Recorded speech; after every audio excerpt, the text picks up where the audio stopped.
एक बार किसी राज्य का राजकुमार महात्मा बुद्ध के पास आता है और वह महात्मा बुद्ध से कहता है, आप हमेशा कहते रहते हैं कि ध्यान करो, लेकिन मेरे लिए ध्यान करना तो दूर की बात है। मैं कुछ समय के लिए अपनी आंखें बंद करके शांति से भी नहीं बैठ पाता हूं। मेरा मन इतना बेचैन है कि यह हर समय कुछ ना कुछ सोचता रहता है। मैं जब भी ध्यान करने बैठता हूं तो मेरे अंदर विचारों का तूफान आने लगता है, लोगों के बारे में सोचकर, अपने जीवन की बीती घटनाओं के बारे में और अपने भविष्य के बारे में। और ऐसी ही ना जाने कितने सारे अजीबोगरीब विचार लगातार मेरे मन में आते रहते हैं। मैं इन्हें रोकने की बहुत कोशिश करता हूं, लेकिन जब मैं इन्हें रोकने में असफल हो जाता हूं तो मैं ध्यान को तोड़कर बैठ जाता हूं।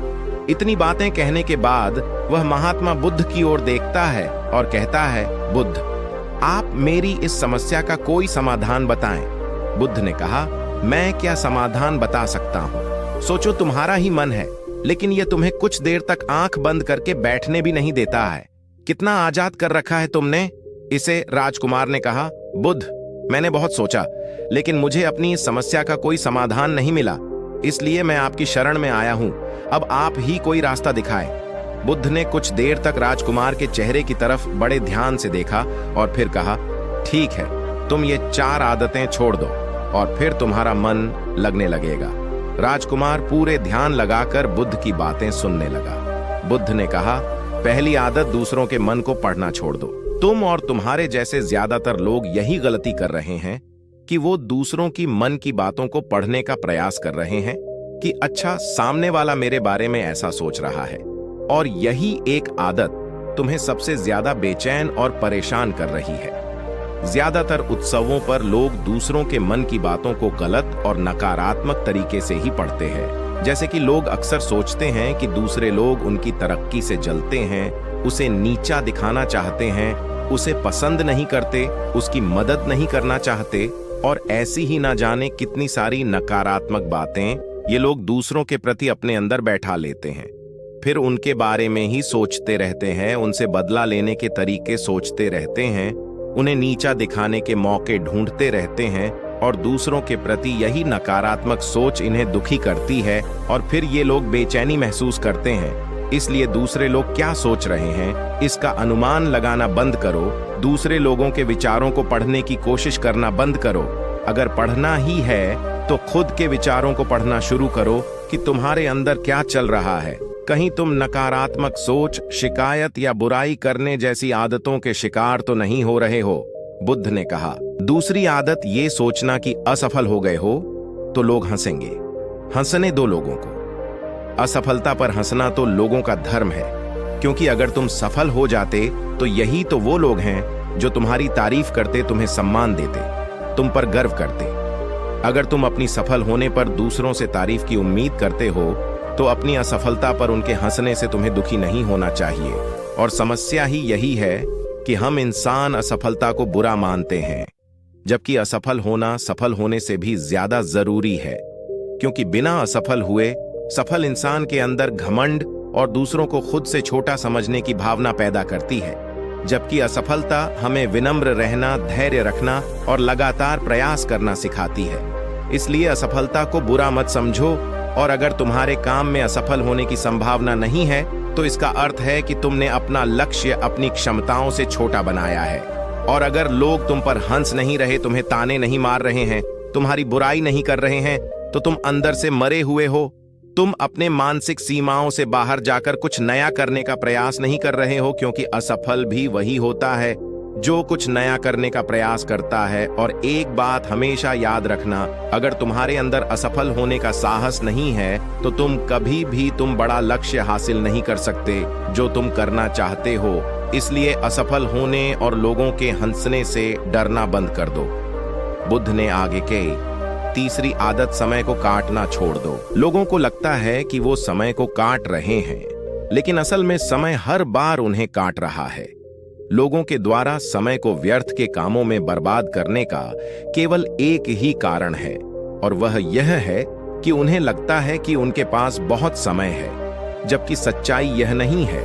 क्योंकि उनसे पहले वाले लोगों को भी यही लगता था कि उनके पास बहुत समय है। लेकिन उन्हें पता नहीं चल पाया कि कब समय बीत गया और उनका बुलावा आ गया। और जब तक उन्हें अपनी गलती का एहसास हुआ तब तक समय उनके हाथ से निकल चुका था। बस पश्चाताप रह गया था कि सारा जीवन व्यर्थ के कामों में बर्बाद कर दिया और फिर वो चले गए इस दुनिया से बिना खुद को जाने बिना इस जीवन की सच्चाई को समझें। इसलिए जब तक यह जीवन है इसे अच्छे कामों में लगाओ, खुद को जानने में, दूसरों की मदद करने में, लोगों को सही राह दिखाने में, मानवता के कल्याण में। और दूसरी बात, समय को बर्बाद करने से आज तक किसी को खुशी नहीं मिली है। हालांकि समय काटने से तुम्हें क्षणिक खुशी तो महसूस हो सकती है, लेकिन जब तुम्हें होश आता है और तुम देखते हो कि कितना सारा समय बर्बाद किया जा चुका है, तब तुम्हें खुद पर क्रोध आता है और तुम पश्चाताप के भाव से भर जाते हो। और फिर यही पश्चाताप का भाव तुम्हारे अंदर तनाव पैदा करता है और तुम बेचैन हो जाते हो और लगातार अपनी उस गलती के बारे में सोचते रहते हो। फिर तुम्हारा किसी भी काम में मन नहीं लगता और तुम उदास रहने लगते हो। और यह चक्र लगातार चलता रहता है जिसकी शुरुआत हुई थी समय को काटने से। इसलिए समय को काटना बंद करो और वो करना शुरू करो जो जरूरी है। बुद्ध ने कहा, चौथी आदत यह सोचना छोड़ दो कि मुझसे बड़े बड़े लोग नहीं कर पाए तो मैं कैसे कर पाऊंगा। असल में दूसरों से खुद की किसी भी चीज में तुलना करना ही व्यर्थ है। सबकी परिस्थितियां अलग हैं, सबकी सोच अलग है। और क्या हुआ, अगर दूसरे नहीं कर पाए तो हो सकता है कि तुम ही कर जाओ, क्योंकि अक्सर वही लोग इतिहास रचते हैं जिनसे ज्यादा उम्मीद नहीं होती। और फिर हो सकता है कि जिसे तुम बड़ा समझ रहे थे, जिसके लिए तुम सोच रहे थे कि उसने बहुत मेहनत की है, बहुत प्रयास किया है, उसने कभी उतना प्रयास किया ही ना हो, केवल मेहनत करने का दिखावा किया हो। क्योंकि ज्यादातर लोग कभी उतनी मेहनत करते ही नहीं है जितनी उन्हें अपने लक्ष्य प्राप्ति के लिए करनी चाहिए, और दूसरे लोगों के सामने यह दिखाने का प्रयास करते रहते हैं कि मैंने तो बहुत मेहनत की थी, लेकिन मेरी किस्मत ही खराब थी। और यही वो लोग हैं जो दूसरों को बातों ही बातों में कहते रहते हैं कि जब इतनी मेहनत करने के बाद मैं सफल नहीं हो पाया तो तुम कैसे हो पाओगे। लेकिन अंदर ही अंदर यह इस बात को जानते हैं कि उन्होंने कभी उतनी कोशिश नहीं की थी जितनी उन्हें करनी चाहिए थी। ये बस दूसरों की नजरों में अपनी इज्जत बचाने के लिए और इस डर से कि कहीं दूसरा व्यक्ति इनसे आगे ना निकल जाए, यह अपने अधूरे प्रयास से घबराते रहते हैं और दूसरों को डराते रहते हैं कि जब मैं नहीं कर पाया तो तुम कैसे कर पाओगे। इसलिए किसी दूसरे असफल व्यक्ति को देखकर ये सोचना छोड़ दो कि तुम यह सफल हो जाओगे। तुम बस अपना सर्वश्रेष्ठ प्रयास करो और बाकी सब समय पर छोड़ दो। बुद्ध ने आगे कहा, अगर तुमने ये 4 आदतें छोड़ दी तो तुम्हारा मन एकदम शांत हो जाएगा और फिर तुम जहां चाहो वहां अपना मन लगा सकते हैं। इतना कहकर बुद्ध मौन हो गए और राजकुमार को भी अब समझ आ चुका था कि उसे क्या करना है। उसने मन ही मन उन 4 आदतों को छोड़ने का निश्चय किया और बुद्धि का धन्यवाद कर वहां से चला गया।